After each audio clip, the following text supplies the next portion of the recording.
देखो जी, टीपीपी 23 का क्वेश्चन आज हम लोग बनाएंगे। कैसे बनेगा आइए देखते हैं। क्वेश्चन नंबर फर्स्ट है साइन थीटा इक्वल टू 3/4 तो cos theta equal to what. देखो भाई, ये 10th क्लास का क्वेश्चन है। इस टाइप का क्वेश्चन 10th में आप पढ़े हैं। 3 जो है ना, ये पी का काम करेगा, एच जो है ये बी का काम एच का काम करेगा। साइन में पी और एच होता है, बी निकालोगे तो 3 और 4 के संगतिया 5 होता है। नहीं 5 नहीं, निकाल के देख लो क्या होता है। जैसे मान लीजिए कि यहाँ हो गया P square, sorry H square minus में पी स्क्वायर। एच कितना है 4, 4 के स्क्वायर 16, 3 के स्क्वायर 9, 16 में से 9 हो गया 7, √7 हो गया बी का मान। और कॉस थीटा का फॉर्मूला होता है बी बटा एच। तो बी कितना आया है भाई √7 हो गया। एच कितना आया है 4, बटा में 4 हो गया, और यही आपका आंसर होगा √7/4। बात समझ रहे हो? थोड़ा सा सावधानी नहीं बरतोगे तो इसके साथ गलती ये होती है कि बच्चे याद कर गए हैं पाइथागोरीय त्रिक, वो 3 4 के साथ में 5 याद कर गए हैं। और भैया साइन थीटा में पी और एच दिया रहता है, जब खुद सबसे बड़ी भुजा 4 हो गया तो फिर 5 कहां से निकलेगा, √7 निकलेगा, जो कि 4 से कम होता है। समझ में आया? तो √7 वहां पर आया है, और बी बटा एच यूज होगा कॉस के लिए, तो √7/4 आंसर आएगा।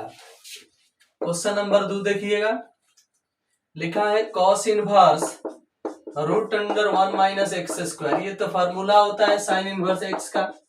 साइन इनवर्स एक्स के लिए फार्मूला होता है cos inverse √1 minus x square. 3 number question कह रहा है 1 माइनस cos 2 थीटा अब बटा 1 प्लस साइन 2 थीटा नीचे है, इसका क्या मान होगा। देखो भाई, इसका मान बताना है तो बड़ी आसानी से बता दो। 1 माइनस cos 2 थीटा के लिए फार्मूला होता है 2 sin स्क्वायर थीटा। अब साइन 2 थीटा का फार्मूला होता है 2 sin theta into cos theta. अब यहाँ पे 2 कट गया, साइन ए को कट गया, तो साइन बटा cos tan थीटा आएगा, और इसके लिए tan थीटा आंसर होगा। क्वेश्चन नंबर 4 में कह रहा है cos इनवर्स माइनस एक्स, इसका क्या मान होगा। प्रॉपर्टी है, cos इनवर्स के साथ माइनस मिलता है तो pi minus cos inverse x हो जाता है। 5 नंबर क्वेश्चन कह रहा है tan inverse 3/4 plus tan inverse 4/3, क्या आंसर होगा भाई।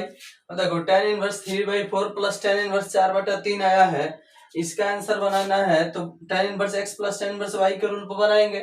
तो कैसे, 3 3 9, 4 4 16, 16 9 25, तो सीधे सीधे आ रहा है tan इनवर्स ऊपर आ गया 25 बटा 4 3 12, और उसके बाद से 4 3 12 4 3 12 आ जाएगा कितना, 1 आएगा, 12 12 24 आ जाएगा, 25/24।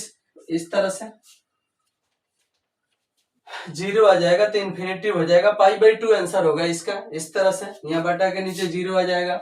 हल करना चाहते हो तो ऐसे देखो, tan इनवर्स 3/4 है, आई tan इनवर्स 4/3 है, इसको पलट दोगे तो कॉट में हो जाएगा। तो आई बाहर वाला tan इनवर्स 3/4 उतार लो, आई वाला उतार लो, आई इसको पलट दो, पलट दोगे तो कॉट में हो जाएगा, कॉट इनवर्स 3/4 हो जाएगा, आई ऊपर हो जाएगा, 4 नीचे हो जाएगा। अब ये tan inverse x plus cot inverse x के रूल पर आ गया, इसे π/2 बोल सकते हो। tan inverse x plus cot inverse x है, दोनों सेम हो गया, तो tan inverse x plus cot inverse x का मान π/2 होता है। ठीक है, चलिए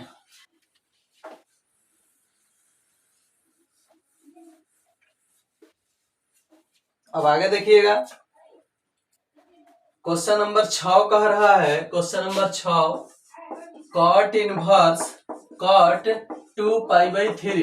देखो कॉट इनवर्स का रेंज कहता है 0 से पाई, तो जब 0 से पाई कहता है तो 2π/3 0 से पाई के बीच में ही होता है। 0 से पाई मतलब 0 से 180 डिग्री, 0 से 180 डिग्री के बीच में 2π/3 पड़ता है, यानी 120 डिग्री पड़ता है, तो इसका आंसर 2π/3 ही होगा। 7 नंबर क्वेश्चन कह रहा है tan इनवर्स x का प्रांत। देखो tan इनवर्स x का प्रांत रियल नंबर होता है।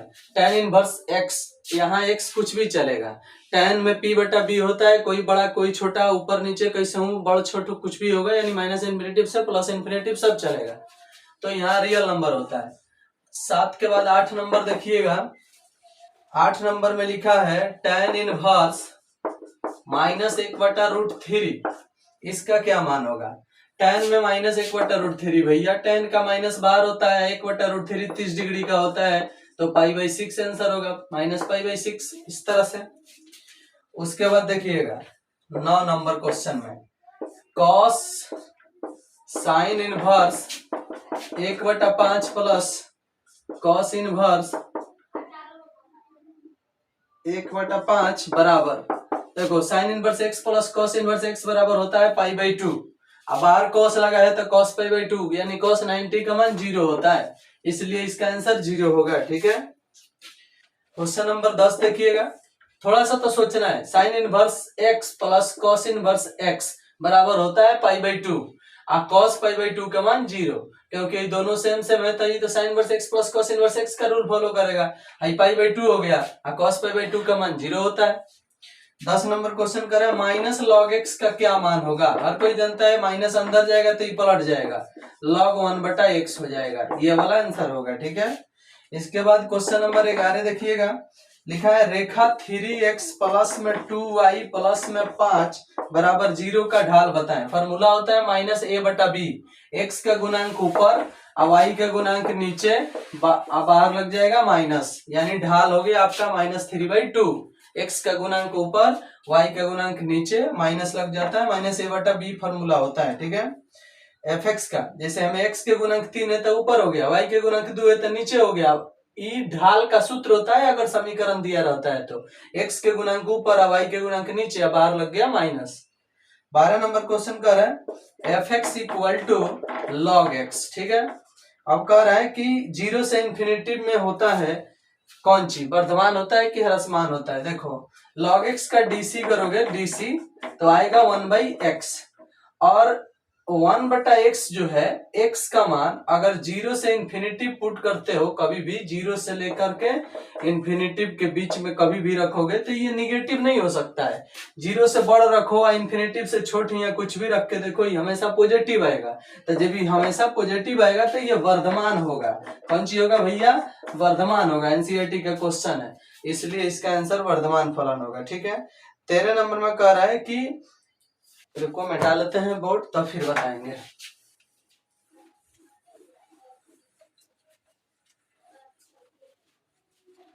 देखो तो क्वेश्चन नंबर 13 कह रहा है 13 कि fx इक्वल टू दिया है tan इनवर्स x, तो f'1 क्या होगा? तो पहले इसका डीसी करो, f' होगा 1/1 plus x square, tan inverse x का डीसी होता है। अब इसमें x की जगह 1 पुट कर दो तो f'1 निकल जाएगा, तो 1/1 प्लस 1 स्क्वायर यानी 1/2 आएगा, और इस प्रकार से आपका आंसर इसका 1/2 हो जाएगा। चलिए 14 नंबर क्वेश्चन देखते हैं। 14 नंबर कह रहा है कि fx इक्वल टू e के पावर x, तो f'0 क्या होगा? देखो e के पावर x के पहले dc निकालोगे तो e के पावर x से आएगा, x की जगह इसे 0 पुट करोगे तो e के पावर f'0 निकालोगे तो e के पावर 0 आएगा, जिससे e के पावर 0 का मान 1 होता है, और इस प्रकार से 14 का आंसर 1 हो जाएगा। 15 नंबर क्वेश्चन कह रहा है कि fx equal to root under e के पावर x है, तो f'0 का मान बताएं। तब पहले f' निकालो, e के पावर x के डीसी e के पावर x, अब बटा में रूट के डीसी 2 रूट अंडर e के पावर x। अब x के जगह 0 पुट करो, f'0 निकालना है तो 0 पुट करोगे तो e के पावर 0 1 हो जाएगा, e के पावर 0 1, 1 के वर्गमूल 1, 1 में 2 से गुना 2 यानी 1/2 आंसर आ जाएगा। ठीक है, चलिए तो 15 नंबर क्वेश्चन भी हो गया। 16 नंबर कह रहा है कि एक्स वाई के डीसी वाई के सापेक्ष बताइए। 16 नंबर कह रहा है कि एक्स वाई का डीसी वाई के सापेक्ष बताइए। अब बोलो एक्स के डीसी वाई के सापेक्ष क्या होगा? dx बटा dy होगा। अब वाई बेचारा चुपचाप, सूत्र के अनुसार प्लस वाई का डीसी वाई के सापेक्ष 1 होगा, एक्स का डीसी एक्स बेचारा चुपचाप, तो ये आपका आंसर होगा x plus y d x बटा d y, x plus y d x बटा डी वाई, यानी ऑप्शन नंबर बी सही होगा। ठीक है, 17 नंबर क्वेश्चन देखिए, इसको u इंटू v पर किए हैं y के सापेक्ष, x का डीसी y के सापेक्ष क्या होगा? dx बटा dy, y बेचारा चुपचाप, और y के डीसी y के सापेक्ष क्या होगा? 1 होगा, x बेचारा चुपचाप, तो यही हल हुआ है, देख लिया। चलिए 17 नंबर क्वेश्चन कह रहा है इस तरह से 2 3 7 3 4 5 4 6 14 क्या मान होगा। अब ये तो हर कोई जानता है कि भैया तुम देख लो 2 दूनी 4 3 दूनी 6 7 दूनी 14 समानुपाती है तो आंसर 0 होगा। समानुपाती है तो आंसर क्या होगा 0 होगा। 18 नंबर क्वेश्चन कह रहा है 18 नंबर x के पावर m इंटू वाई के पावर n बराबर x माइनस वाई के पावर m प्लस n तो dy बटा dx क्या होगा। dy बटा dx क्या होगा, यही ना बात है जी। देखो ये हम 5 नंबरिया में पढ़ाए हैं और ऑब्जेक्टिव में भी पढ़ाए हैं। बोले हैं कि जब भाई दोनों का योगफल यहाँ आ जाए, m और n का योगफल यहाँ आ जाए तो इसका आंसर सीधे सीधे y बटा x आएगा। डीसी करने पर dy बटा dx करोगे तो y बटा x आंसर आएगा और रियल में y बटा x ही इसका आंसर होगा, ऑप्शन नंबर ए। ठीक है, 19 नंबर और 20 नंबर दो क्वेश्चन और बच गया है और देख लेते हैं इस डीपीपी का। देखो 19 नंबर क्वेश्चन कह रहा है कि x square plus Y square बराबर 2 तो dy बटा dx क्या होगा। dy बटा dx क्या होगा।